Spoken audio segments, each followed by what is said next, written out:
Hello, I'm Christian. And I'm Andreas. We're from Cabal, and you should listen to Rockzone.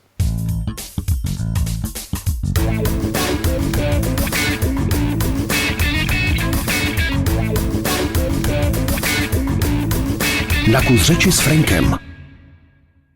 Nazdar bando! Vítám vás u prvního dílu nového pořadu rockzouňáckého YouTube, a to sice Na kus řeči s Frankem. Tenhle ten pořad bude velice jednoduchý, protože se bude jednat jenom o rozhovory s kapelama.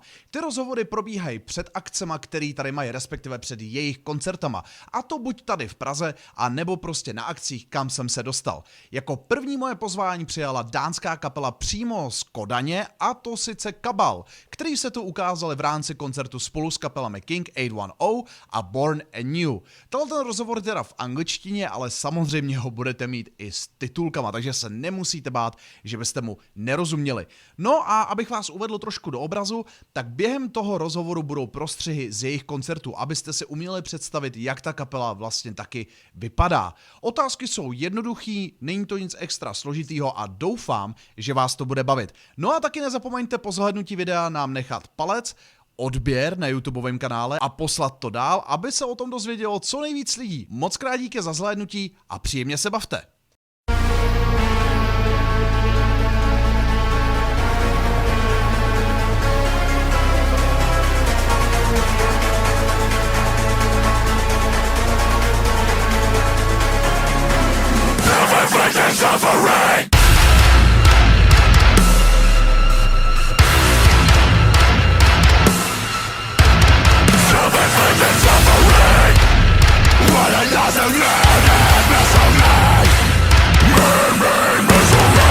How would you describe yourself to our viewers and listeners that don't actually know who Cabal are?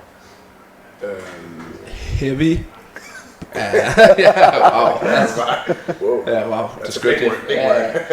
It's very heavy. You kind of like, it's very rhythmic, and at the same time, it's also very dark and gloomy, I'd say. Yeah, the aesthetics are very dark and gloomy, but in the same way as Andreas said about the groovy part, it's actually kind of poppy if you like dig beneath the whole evil aesthetic we have. Yeah. There's like some repetition, some bridges as well. Mm-hmm. So I would say like catchy, accessible in some way. Accessible deathcore. Okay. Maybe. Okay. Yeah. Fine. Cool. It's always terrible describing your music. So accessible deathcore. Okay, fine. So now before we jump onto your music and describing what you're all about, let me ask you, where did the name of your band came from? Because I'm curious if the name, like Cabal, is the character from Mortal Kombat or not. It is not. Okay. Actually, our drummer Nick came up with the band name back. It was before I was in it. When they started, when they were trying to find members, they thought it would be really cool to call it Cabal because it's the sick name. Okay. So there's like no story behind it or something like that. I think he saw something, one of those weird conspiracy guys, David Icke or something like that, right. and just thought it was a cool word and a good band name. Then I joined and came up with like the idea of making this cult aesthetic, and like because of the name, I was like, oh shit, it's perfect. We need to like go this direction. Since Cabal like describes it like a death cult that wants the end of the world, something like that, right? Yeah. Your latest single, Magno Intertus, was released 3 weeks ago. However, and correct me if I'm wrong, because I may be, there was no word about a new album. So, can we expect more new material during this year? Maybe. Okay, give me a hint. Maybe.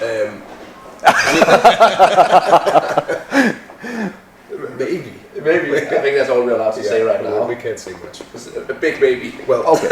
we I don't know if we're allowed, but we just choose not to say. I don't think we're allowed to talk about it. But who? Okay, yeah. No. Maybe.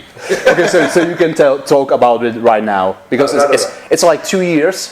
2 years, if I'm right, since the last record. It's been way too long. Yeah. All your recordings, the previous ones and the new ones and stuff, were produced and mixed by your guitarist, Chris. Yes. Not this Chris, the other Chris. Yeah. I know, but he's like short-haired, right? Right. Yeah, exactly. And a kid. A kid, wow. Fiance and all that. That's quite opposite of me. That's a life. Are there any plans like for you for the future to work with someone else on your recordings, like for example with Two Madsen, because you are from Denmark, right? Or are Cabal purely inside job product? I think we just really like doing it ourselves because that means we have complete creative control. Like we've discussed working with other people that's been to pretty cool producers who kind of like reached out, but it's just not the same. I feel like having Chris who like writes all the music as well, doing the production as well, just means that it becomes so more in depth than any other producer would. I feel like there's a ton of other good producers who'd be able to probably make sound just as good, but to us we just like having all of the control. Kind of control freaks in some sense. Yeah, right. So I think like the vision behind the music in Cabal, when Chris writes the songs, he knows exactly what he wants. So if we were to put that responsibility on another producer, they might not be able to like perceive it the same way we do, like as Cabal. So I think just because of like it's been going so good with it, like on the last 2 records, so why not just keep on using staying in house with him? It's also like kind of a case of it ain't broke, don't fix it. Yeah, right. That wasn't meant to like offend or harm Chris by any chance. No, but I was just curious about this, about the future of Cabal and stuff. Speaking of which, Chris isn't here. He isn't touring like ever since, or no, he's a full-time producer, so that's like, and he just became a dad a year ago. Okay. So like the producer thing means that if he goes on tour, he has like a ton of bands will have to move all the schedule. He might lose a lot of clients. And just being a new dad, I don't think it fits very well into the schedule. And I think he's done the touring he kind of wanted to with Scarpa Beauty. Yeah, right. He had his like tour run. He's done a lot of tours in his younger days, so feels more fitting. It seems more fitting for him to like just stay at home and be a dad and be a full-time producer. So makes sense. And totally. It actually makes it easier for us to write music because when we're on tour, he's able to like write music back home. So that way we like, as we say in Danish, like you hit 2 flies with 1 smack. We have the saying here too in Czech. Yeah. So again, the newest single Magnum Intertus features Joe Bad from Fit for an Autopsy from the band on vocals. As we can learn from your previous recordings, releases, it's obvious that you like features of other vocalists on the tracks. So, are you going to like do more of these features? Yes. And again, I features on songs. And I think that you won't say. We won't say anything. Maybe. We like having features. I think we are all music fans, and that's why we do this thing. So getting to work with musicians that we really like is just something we thoroughly enjoy. Like, right.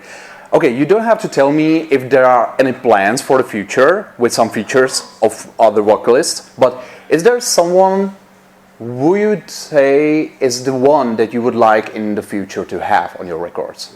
Like a dream singer? Maybe not a dream one, but a highly prioritized one for us, I think, would be something like maybe Ghostmate. Yeah. Ghostmate? Yeah. Okay. Okay. So, but makes sense due to aesthetics of your band and his. Yeah. And one thing we also kind of like doing is sometimes it's cool to find a vocalist or like another artist that just fits in. But at the same time, it's also very cool to find somebody who's kind of like different from what we do and see, okay, how would it sound if you put this guy into the track? Right. Like polarizing the whole image somehow. You have like something you would never expect a band like us to have as a feature. And of course, you can also draw like different fans to your music. Yeah, exactly. Or quite the opposite. Or maybe introduce like people to another kind of music that they never heard before. Exactly. Yeah. So that's about the features, and we can look forward to another show of yours here in Czech this summer on Fight Fest. Yes. So what are your expectations from this festival? Are there any? I haven't had it yet. No. Other than we're playing with a lot of great bands on that. Like on the day we're playing. Playing with bands I grew up listening to. Right. Terror. It's gonna be wild. Like Get the Shot is sick as well. Right. Lionheart, like a lot. Just all the bands on that, like on the roster, like 90% of them, it's like bands I listen to back home anyway. Yeah. So it's just very nice that we had the chance to like be on that roster with those guys. Even though you wouldn't suspect us being part of that kind of lineup, No.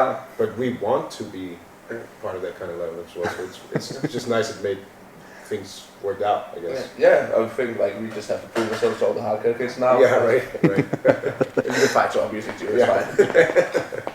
Also, it's not your first time here in Czech Republic. You played here before. And on a scale from 1 to 10, on which 1 is the worst, where will you put Czech Republic? I love Prague. Yeah. Like usually the shows are good and the city is just beautiful. Like it's one of those where I get so mad if we don't have time to go out. Yeah, right. Like I just love it. You have like all the Gothic buildings, the river, and all that. It's just a place you're walking on. Just going for a few hours for a stroll is like a highlight of every tour to go here. So it seems that you have only like good memories for Prague. Yeah. Yeah. Like ever since, like travel-wise and like show-wise, Prague has always been a great, like Czech Republic has always been a great place to come because people are very welcoming here. And also it's kind of, for us it's cheap even though we're broke musicians, so Yeah, it helps right. a lot. We can actually meet and like. Tell me about your feelings right now, since you are constantly playing shows. However, there was a long gap Yeah. thanks to COVID. So does it feel, how does it feel for you right now, going back on tours, playing shows and stuff? it's great. Yeah.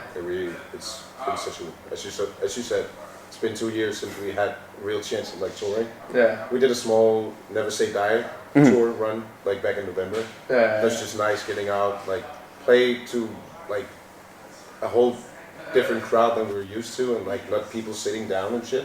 Yeah, we had like during COVID we played shows and then like a thing where people had to sit down. So like sit down headbanging all the Yeah, time. it's so weird. It's Like so weird. our music is kind of centered about like crowd reaction and stuff like that. So like having people just sit there and stare at you felt so weird. Yeah. We had the same thing here. It was really weird, yeah. It's just, I like the concept, but it's just way more, it's just way better than to be out and play like Yeah, amongst obviously. real people who wants to like engage in the music. So like the tours, like the shows on this tour has been like amazing. Yeah. Like we really had fun with this one. Yeah, same with the long one. Just playing shows, playing real shows again. That's why we do this thing. Yeah, like, right. But these were the testing times, like back during the COVID. And do you think that the fans and also the music industry changed it somehow? Do you feel like some vibes that are different than back before?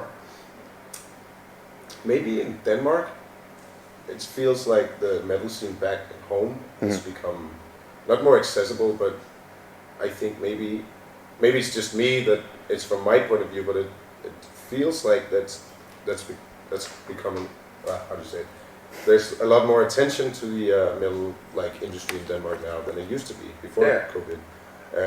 both in Denmark, but also from around the rest of the world. Like Yeah, Denmark right. is kind of on the map now. Like, Yeah, but it hasn't been for like it had like a dead period for 10 years or Right, something like that. right. When nothing. There was bands playing, but it wasn't really. didn't get out of Denmark anyhow. So, but I feel like people want to tour and like play around, like play other places than Denmark now than they want, more than they wanted to before COVID. So people are like trying to do a lot of tours like from Denmark, like in around like Europe and stuff. So Sounds amazing. feels like people are getting way more enthusiastic about their music now, Yeah. which is great. That's what you want to Definitely, see. Yeah. definitely, yeah. Yeah. So, and the last question, pineapple on pizza, yes or not? Pineapple on pizza? No. Yeah. No, thank you. Okay.